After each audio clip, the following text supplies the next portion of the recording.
நீதி கதைகள். ஒன்றுபட்டால் உண்டு வாழ்வு.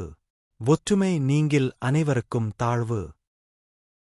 ஒரு கோவில் கோபுரத்தில் சில நீல நிறப்புறாக்களும் சில வெள்ளை நிறப்புறாக்களும் வாழ்ந்து வந்தன. நீலப்புறாக்கள் தாம் வெள்ளைப் புறாக்களை விட அழகாக இருப்பதாக எண்ணி கர்வத்துடன் இருந்தன. சில நாட்களுக்குப் பிறகு அக்கோபுரத்தில் திருத்த வேலைகள் ஆரம்பமானது. அதனால் எல்லா புறாக்களுக்கும் கோபுரத்தை விட்டு வெளியேற வேண்டி ஏற்பட்டது. புறாக்கள் எல்லாம் வேறொரு இடம் தேடி ஒரே திசையில் பறந்து சென்றன. அவைகள் பறந்து செல்லும் போது ஓரிடத்தில் வெயிலில் உலர்வதற்காக பரப்பப்பட்ட நெற்களைக் கண்டன.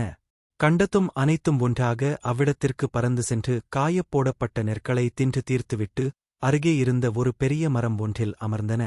தானியத்தை காய்வதற்காக பரப்பிவிட்டு சென்ற வேடன் திரும்பி வந்து பார்த்த பொழுது தானியமணிகள் ஒன்று கூட இல்லாதது கண்டு அதிர்ச்சியடைந்தான். தானியங்கள் காயப்போட்ட இடத்தில் புறாக்களின் எச்சம் கிடப்பதை பார்த்து வேடன் என்ன நடந்தது என்பதை ஊகித்தான். நாளைக்கு இந்த புறாக்களை எப்படியும் வலை விரித்து பிடித்துவிட வேண்டும் என்று முடிவு செய்து அதன்படி மறுநாள் வலை ஒன்றைத் தயார் செய்து அந்த இடத்தில் விரித்து தானியங்களையும் போட்டு புறாக்கள் வரும் வரை காத்திருந்தான். அடுத்த நாள் அங்கே வந்த புறாக்கள் தானியத்தை பார்த்ததும் அதை உண்ணும் ஆசையில் வேகமாக தரையிறங்கி உண்ணத் தொடங்கின.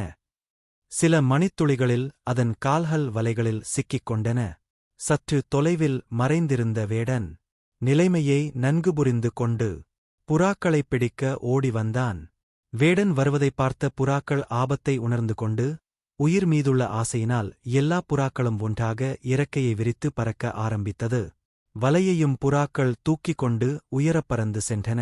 இதனைக் கண்ட வேடன், ஐயையோ, புறாக்கள் போனாலும் பரவாயில்லை, நான் கஷ்டப்பட்டு தயாரித்த வலையும் அதோடு போகிறதே என்று புலம்பிக் கொண்டே பறந்து செல்லும் புறாக்களின் பின்னே ஓடினான்.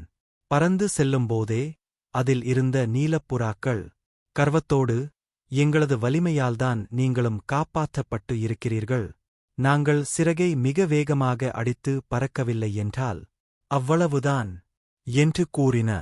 உடனே வெள்ளை நிறப் புறாக்களும் தம் பங்குக்கு, நாங்கள்தான் வலிமையோடு பறந்தோம், உங்களுக்கு அழகு இருக்கலாம், ஆனால் ஆற்றல் கிடையாது என்று கூறிக்கொண்டு ஒன்றுக்கொன்று சண்டையிட்டுக் கொண்டே பறந்தன.